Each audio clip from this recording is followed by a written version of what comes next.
সংযুক্ত আরব আমিরাতের বিপক্ষে ভারতীয় ব্যাটাররা রীতিমতো তাণ্ডব চালিয়েছিল, তুলেছিল রেকর্ড 433 রান। তবে পাকিস্তানের কোয়ালিটি বোলারের বিপক্ষে স্রেফ অসহায় হতে হলো একই ব্যাটিং লাইন আপকে, গুটিয়ে গেল 240 রানে।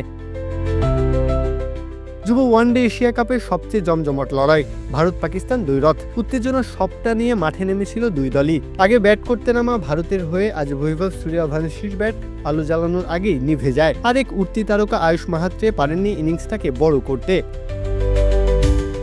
তবে ভারতের দুই তুরুপের তাস সাজঘরে ফিরলেও দায়িত্ব কাঁধে নিলেন অ্যারন জর্জ।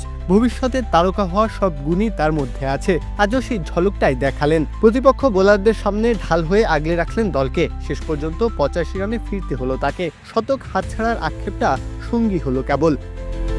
আমরাই নাম্বার ওয়ান। নাম্বার ওয়ান হচ্ছে মেরিল পেট্রোলিয়াম জেলি।